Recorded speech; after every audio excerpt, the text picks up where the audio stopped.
you have worked with so many great actors in your career. If you had to rob one of your past co-stars, which one do you think you would just be most interested just to see what you could steal from them? It would definitely be Tom Cruise.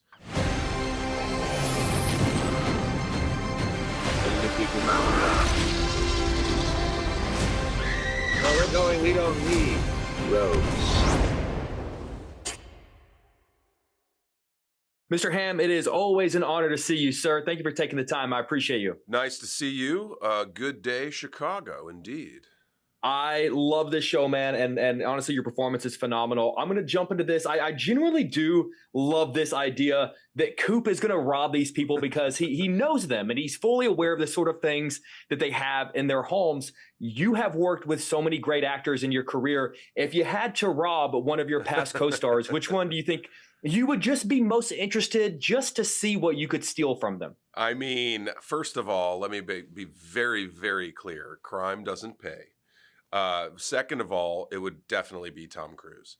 But don't worry, Tom. I'm not going to do that anytime soon.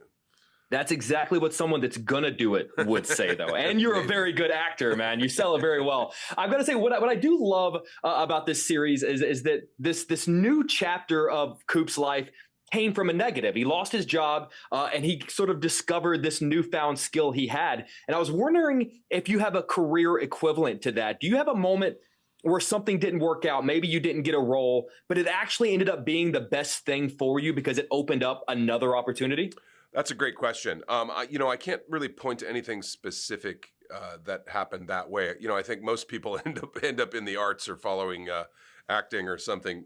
Usually because there's no math requirement when you have to go to college, you can pretty much just end up in the theater department. But all kidding aside, no, I've been very fortunate in that I've gotten to do this for a living and practice it at a very high level. So I've just been incredibly lucky and fortunate to get to do what I love to do, and that includes this particular role.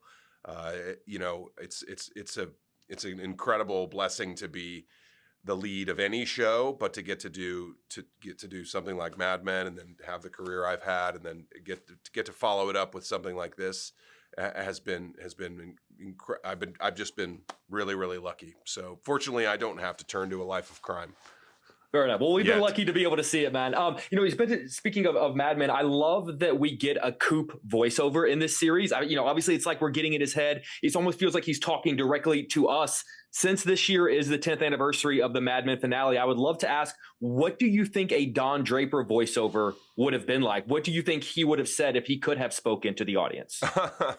Well, I think, there's a lot of ways to tell a story. I think fortunately we didn't have to do that in Mad Men. It wasn't just Don's story. It was the story of a lot of things. And the advertising agency, there was clearly other people that were coming in and out of that story. Peggy and Roger and Joan obviously had tremendous storylines. So, this story being much more just about Coop, the voiceover kind of omniscient narrator is more of a device that our wonderful writer Jonathan Tropper uses to kind of really frame the story in a way and set up what has happened and what will possibly happen.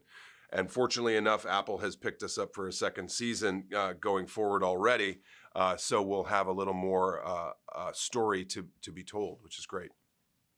Just to push a little further, is there a character of yours that you would just love to know, like, what would a voiceover of theirs have sounded like? Because it really does give a whole new perspective into so many of the characters that you've played. Maybe Roy Tillman, the guy I played on Fargo. But I don't know. It's a device that you use, and it's mostly used sparingly and to great effect. But I'm a little bit at a loss. Maybe Roy Tillman, I guess. He'd be an interesting one to hear.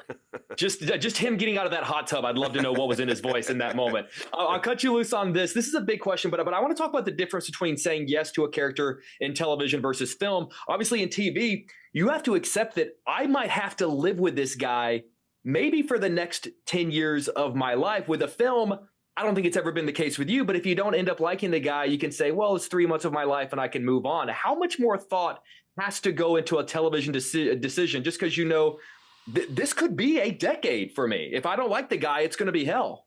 Well, I think if you don't like the guy, you probably know that on the page too. So I really think that that's something that isn't necessarily too big of a worry.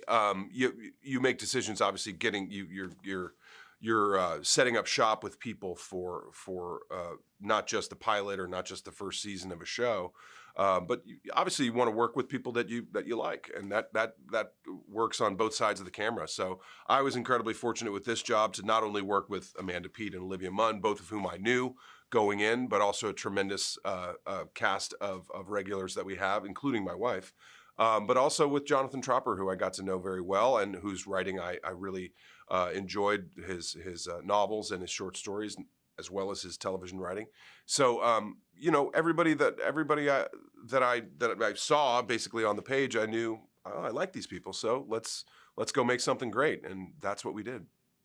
Well, dude, I could follow this character for many years to come. I'm grateful that we're going to be able to. And I just want to end, man, by just saying thank you, dude. You always include me on your press days. I know you have very limited time, and we always have amazing conversations, and you're always very kind to me. So I just want to say thank you very much. Thanks, man. We had a great time in Chicago for the Winter Classic, too. We spent, Hell yes, we spent man. New Year's there, had a great meal at Gene and Georgetti's, and we had a really awesome time. So it's funny. My phone must not have worked. I guess it didn't ring whenever you were trying to reach out to meet up. Next time.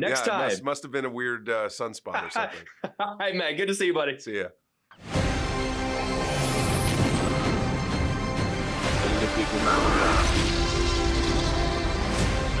Where we're going, we don't need roads.